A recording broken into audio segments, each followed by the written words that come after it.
Welcome to The Straight Stitch, a podcast about sewing and other fiber arts. This is episode 17, and my name is Janet Zabo. I will be your guide as we explore all things sewing. Hello from chilly Northwest Montana. We had a wild weather week last week on Saturday morning when I woke up. The thermometer read minus 30 degrees Fahrenheit, and that was the air temperature, not the wind chill. I had a couple of friends who live down in the valley, and we all know cold air sinks. And down at their houses, they said it was minus 40 on Saturday morning. So it's been pretty cold here. We also had a bit of a windstorm and snowstorm on Thursday. And it was just, this isn't unusual for January in Montana. We can't remember any time in recent history when it's gotten down to minus 30 degrees Fahrenheit, but I'm sure that we've had days and weeks that it's been almost as cold.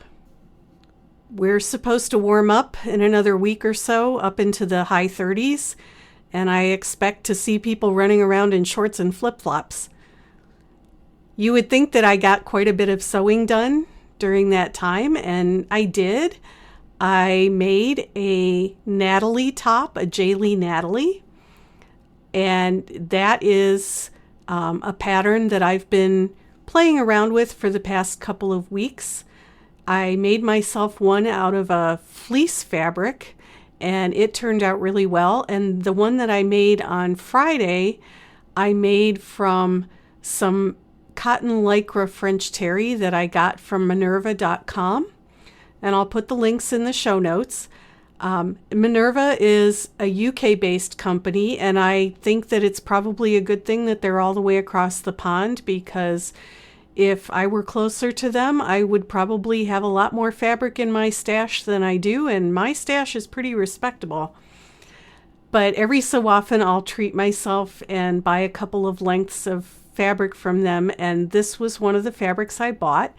I got the Celestial Motion colorway, which is navy and purple and a pretty green and little pops of gold, and I really like the way it turned out. I think that one's going to end up being a shop sample. I'm teaching the Natalie class in March at our local quilt store, and the store likes to have a display sample, so one of the two that I've made will become the store sample. It just depends on which one I prefer to wear more often. I've also been quilting a top that has languished far too long. It's for my sister, and it needs to be finished so that I can give it to her. The fabrics are from a line from, 5 or 6 years ago maybe, called Charleston. They are metallic navies and golds and light blues, and I did a very simple brick pattern is the best way to describe it, and now I'm quilting it. And what I decided to do for the quilting is all over paisleys. They're sometimes called clamshells. It's a very relaxing pattern for me to do. It's one of the few free motion quilting patterns that I do reasonably well. I really prefer ruler work quilting, but I couldn't come up with a good ruler work pattern that I thought would be appropriate for this top, so I went with the clamshells, and I'm enjoying the way the pattern is coming out. So I work on that a couple of hours a day. That's about all I can manage before I get tired. I put together a baby quilt for one of my cousins who just had a granddaughter born a couple of months ago. The pattern I'm using is the Hourglass baby quilt from Cluck Cluck Sew, and I will put that link in the show notes as well. That went together really quick and easy, and it just needs to be quilted. I may take the one that I'm doing for my sister off of the machine. My Q20 is in a sit-down table, so it's fairly easy for me to swap out quilts if I need to stop one mid-quilting and work on something else. and I would like to get that baby quilt done before the end of January. I'm also casually contemplating working on the Oxbow tote, which is a new pattern release from Anna Graham at Noodlehead. I have probably every single pattern that she's ever released, and I've made most of them because I love her patterns. I love her bag designs. I don't need another tote, but it's the fun of making one of her patterns is just too hard to resist. So I've got a stack of fabrics pulled for the Oxbow tote, and I might start that this week.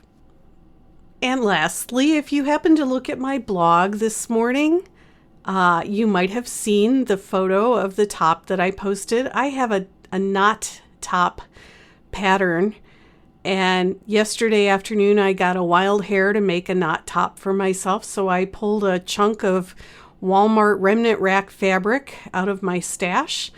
It was navy blue with a large hydrangea print all over it, and I cut out the top and started putting it together. And this was the top that was in an episode a couple of months ago where I talked about the problems I have with my lack of spatial perception and how difficult it was for me to put this top together. I have detailed notes written down on the pattern pieces to explain to myself how they go together. So I cut this pattern out, and I was very proud of myself because I got the front of the top put together with no hiccups, and I flipped it over and laid it out on my cutting table to look at it, and oh my goodness, just the way I cut it. There are two gigantic hydrangeas right next to each other on the front of the bodice. They're not over my boobs, thank goodness, but it's pretty obvious that it was a mistake, and it shouldn't look like that. I fortunately think I have enough fabric to cut two more fronts out, and I will make sure when I'm cutting them out, I will cut them out separately. I won't fold the fabric over and cut on two layers. I will cut the fronts out separately and make sure that when the front of the top is finished, that there aren't any hydrangeas in strange places. So that's what I've been sewing. I also had 2 podcast interviews last week. One is coming up here in this episode, and another one will be in next week's episode, and I think that you will enjoy both of them. So let's get to today's interview. I had the great pleasure of interviewing 2 of the organizers and staff people who helped to put on the Stitchery and Sewing Expo, which is held in Puyallup, Washington, at the beginning of March. I have known about this event because my older daughter went to Pacific Lutheran University, which is just a few miles away. This is held at the Washington State Fairgrounds in Puyallup, and Puyallup is east of Tacoma, so that makes it southeast of Seattle. And I had decided in 2020 that I really wanted to attend this conference. So I was planning to go in 2021, but of course, wouldn't you know it, there was a pandemic, and the event was canceled in 2021, and I believe it was online only in 2022. But it was in person again last year in 2023, and I roped my friend Tera into going with me. I can always count on Tera to go travel with me someplace interesting, especially if it involves sewing. So the 2 of us got together and planned a trip. And the one thing that I will tell you about the Stitchery and Sewing Expo is that it's so popular that you literally have to download the catalog, the class catalog, and know ahead of time what classes you want to take, and be prepared to complete your registration in about 20 minutes because competition is fierce for a lot of these classes and for getting into the expo. So she and I both got the classes that we wanted to take, which were mostly garment fitting classes. And I also took a couple of serger classes, and we traveled to Puyallup last year. stayed in an Airbnb, and took 4 days of classes, and it was phenomenal.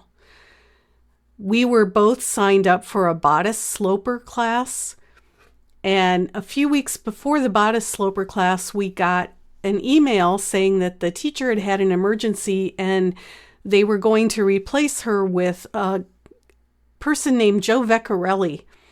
And we didn't know who Joe Vecchiarelli was, but after we took the class, we did. And honestly, we felt like we had hit the jackpot because Joe is an amazing teacher. He works in Los Angeles in the garment industry. He is so knowledgeable, and it really was a great class. I would say that class, more than anything, really catapulted me into being able to make clothing that fits and to know more about fitting myself. So even though I had never been to this event before, I was blown away by the quality of the teachers that taught there. And this year I'm teaching there. I'll be teaching on Wednesday, Thursday, and Friday. So February 29th, March 1st, and March 2nd. And I'm teaching a class on cable knitting, a class on reading charts, knitting charts, and a class on lace knitting.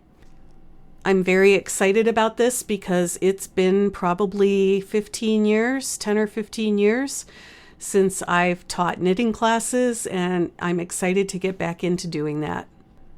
This podcast just happens to be posted on January 16th, 2024, which is the day that registration opens for Sew Expo. So if you think that it's something you might like to attend, go over to the website at sewexpo.com and take a look, and you can register for classes there beginning at 9 a.m. Pacific time. This year, Sew Expo is celebrating 40 years. It has a long history. Currently, it's managed by Washington State University, and you'll hear one of my interviewees talk a little bit more about that in the podcast. So why don't we get into it, and you can hear from Jenn and Brittany all about Sew Expo. So I am joined today by Jenn Geise, who is Education Manager for the Sewing and Stitchery Expo, and by Brittany Labbe, who is the Show Manager. Welcome, ladies.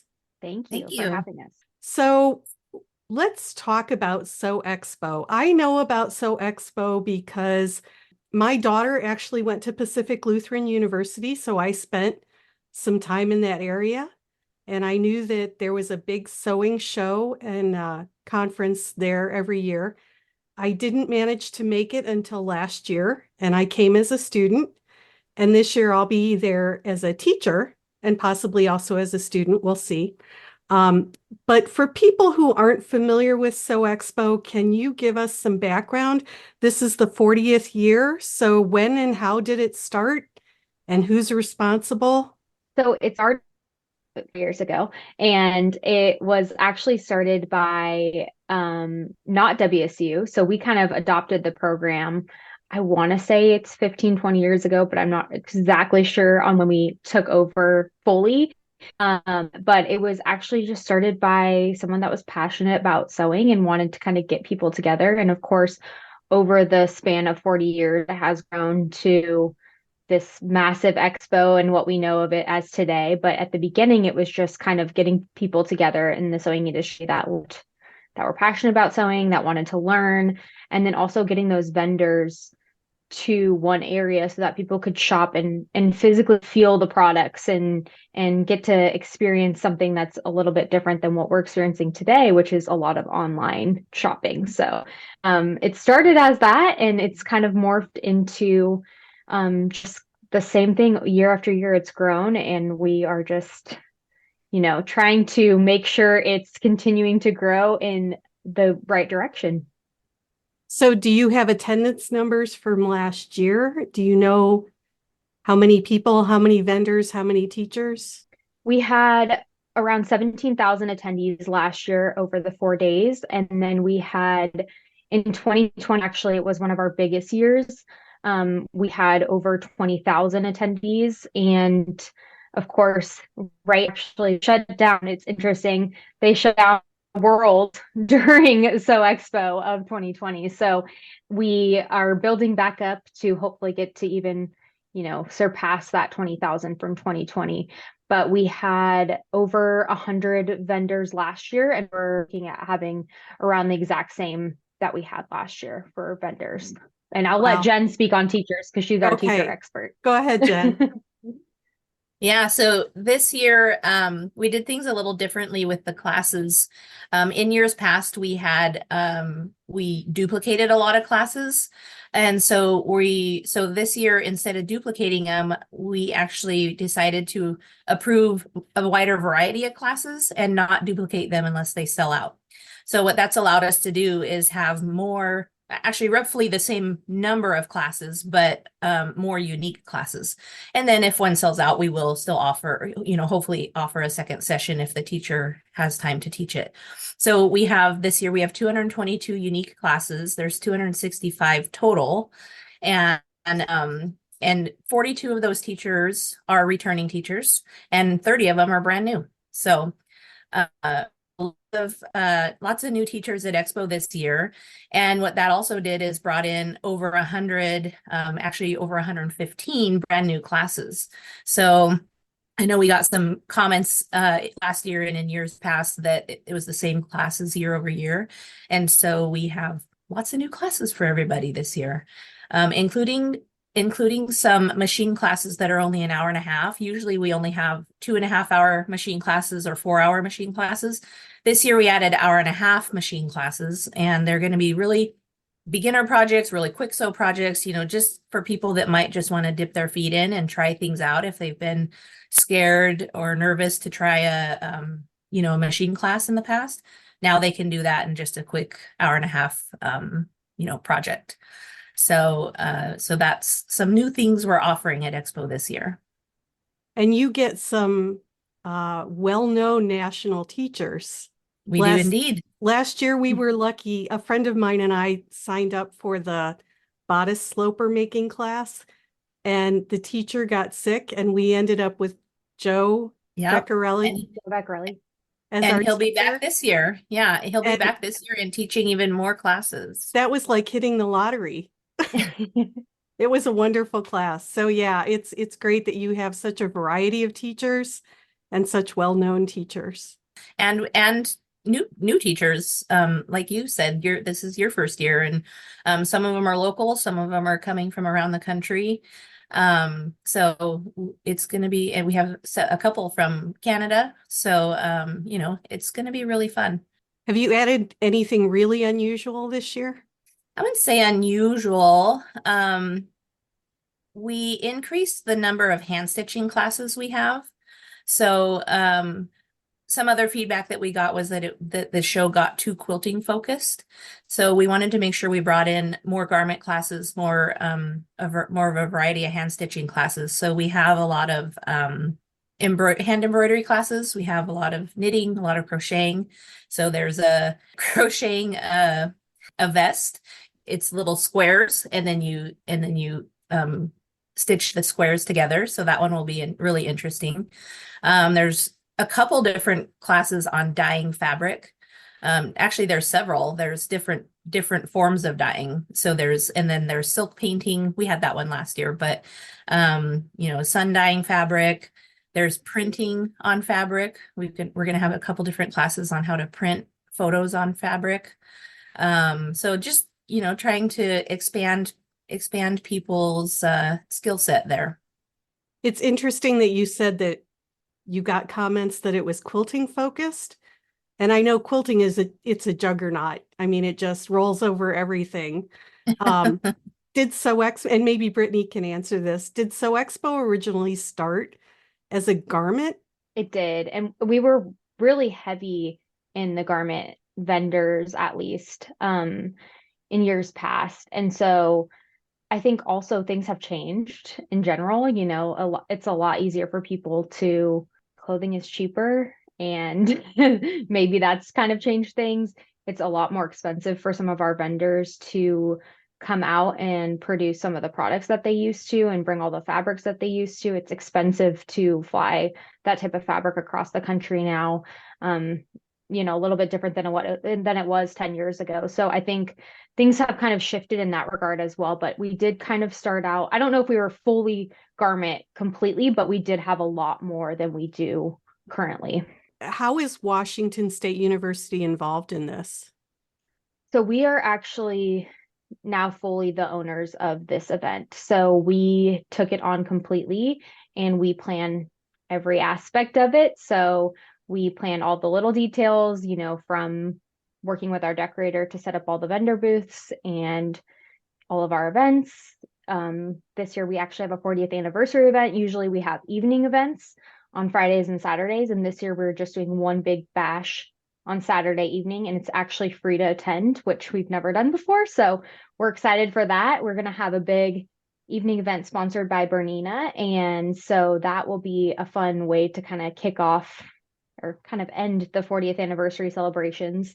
And we plan all of those details, as well as Jenn obviously plans all the classes, and she works very hard with all of our teachers and all of the timing and coordinating and all of that goes behind the scenes of planning these amazing classes. I was amazed at the number of people I saw who were involved in putting this on last year. It's a huge event. There's a lot, and we could not do it without our volunteers as well. So we, at WSU, it's kind of an all staff, all hands on deck for our professional education department. So all of our staff comes to Puyallup and we all work the event, but we also have an amazing volunteer base of our CTAs, and they help in every aspect within our classes. They help us with our shows and our evening events. They help us with our vendors. So they are just fantastic, and we really could not do it without them. And the CTAs are the clothing and textile advisors. Okay, and they're part of the university? They're not. So they actually just are our volunteer group, that they have different chapters that come in and help out for this event. Okay. I'm excited about the Bernina party on Saturday. I teach Bernina Serger classes here, so I'm a happy Bernina owner. There will be giveaways from Bernina. They'll be doing some amazing giveaways. And then we will also have a special fashion show with Daniela. She's ABC Dancing with the Stars dress designer. So she's going to come in and she's going to showcase some of the dresses from Dancing with the Stars. But then we also are going to have a cool fashion show for anyone that has purchased any item from the Sew Expo in the past and they want to showcase what they've built or created. So quilts, garments, etc. We're going to do a fashion show for all of our attendees. So there'll be some fun events throughout, but those are our two main ones that we're highlighting. And you also have an opportunity for people to do some charity sewing? We do, yes. We work with Project Linus last year, and we are also working with them again this year. And so there's a couple of booths that are set up for anyone to come, and you can sew on site, or you can also bring quilts or blankets to the charity location and donate. Do you have a sense of, I know that this is a national, you advertise nationally, and I'm sure that you get people from all across the country. We made friends last year with some people who had come from the East Coast. So do you have a sense of where you're drawing your audience? We do have people that come from all across the country, and actually even different countries. We had a couple of vendors that were from other countries last year, and I think we will have that again this year, plus a couple of teachers. Jenn, correct me if I'm wrong. I know that we were going to have a couple of teachers, but I don't know if they're confirmed yet. But we do kind of draw from all over the place. And I think that's the great part about Sew Expo is a lot of these people, they use it as their reunion. So they don't see their friends that might live in the East Coast and they live on the West Coast, and they come together and they go to the Sew Expo together. And we've met a lot of people that's kind of their tradition. And so it's everywhere. We don't have a specific base that we, just target a certain state. We target everyone, and we do get a lot of people from all across the country. Because you didn't meet in 21 or 22, is that correct? That's correct. Okay. And yeah, when we got there last year, the excitement of being able to be back in person was almost palpable. Yes, people were very excited, and I think even more excited this year to kind of continue the traditions and be back in person. That's awesome. Is there anything that I've missed? We have other sponsors as well. So in all of our classrooms, Wonderfill Threads is providing all the threads for our classrooms. Quality Sewing donated, or not donated, but they're putting machines in several of the classrooms, as well as Bernina and Janome. So we have classrooms for FAF machines. We have Brother. We have obviously Janome and Bernina. And Sergers, yes. Yep, we have 2 Serger classrooms. We have the 2 new beginner classrooms that I was talking about, the hour-and-a-half classes. So one is a Brother machine room and one is a Bernina room. So lots of variety in machines and the sponsors that provide those. And we should probably give a shout out to Quality Sewing and VAC for bringing all those machines in, but they do provide discounts and show specials Yes. for anybody who might be wanting to try a new machine or upgrade. All the machines that are in the rooms are for sale. So if you use one, if attendees use one and end up liking it, they can go right out to the Quality Sewing Bernina or Janome booths and ask to purchase one of those machines after the show. So and they would love to help you do that. That's terrific. And then I'm just going to give a quick rundown of our tickets just for anyone that's interested. So we will have the expo on February 29th to March 3rd with some of our classes that will be starting on the 28th. So those are our longer classes, our 4-hour extensive boot camp classes, if you will. But we will be launching all of our tickets on sale January 16th at 9 a.m. Pacific time. So that will be our admission tickets as well as our class tickets. So you can purchase all of that online. Or if you're in person, you can also stop by Quality Sewing because they will have some in-person admission tickets. I remember last year I set an alarm so I wouldn't miss it. We have a lot of people that do that. I mean, it's awesome to see all of the people that come online and they purchase within the first hour of us opening. So if there is a class that does pique your interest, especially this year because of, we are doing just limited classes and we're not repeating a lot of the classes like we did in the past, definitely sign up early so that you can get your spot. And what is the website address so that people know? It is sewexpo.com. Okay, great. Anything else you want to add? Did we cover everything? I think we did. Yeah. I think so. Okay, great. Well, I appreciate both of you joining me today, and hopefully we'll see some of my audience there at Sew Expo. Yes, thank you so much for having us. Yeah, thank you. We're looking forward to having everyone. If you are one of my podcast listeners, I hope that if you're at Sew Expo, you will come and find me. I will be in my classroom areas, obviously, when I'm teaching. I'm not quite sure where I'll be the rest of the time, but I will try and come up with something to identify myself. And if you happen to spot me, please come over and say hi. I would love to meet all of you. Getting to meet new people is one of the most enjoyable things about these conferences, in addition to the classes. I'll give you a little teaser about next week's interview. It is with Melanie Knight, who is the owner and founder of Starry Night Design. She lives here in Montana, and she's got a fascinating story, and I want to share that with you. And then the week after that, I have another podcast interview, but I won't tell you who that one's with until I actually do the interview. As always, I will remind you that the podcast website is thestraightstitchpodcast.com. You can go there and look at the show notes for each episode.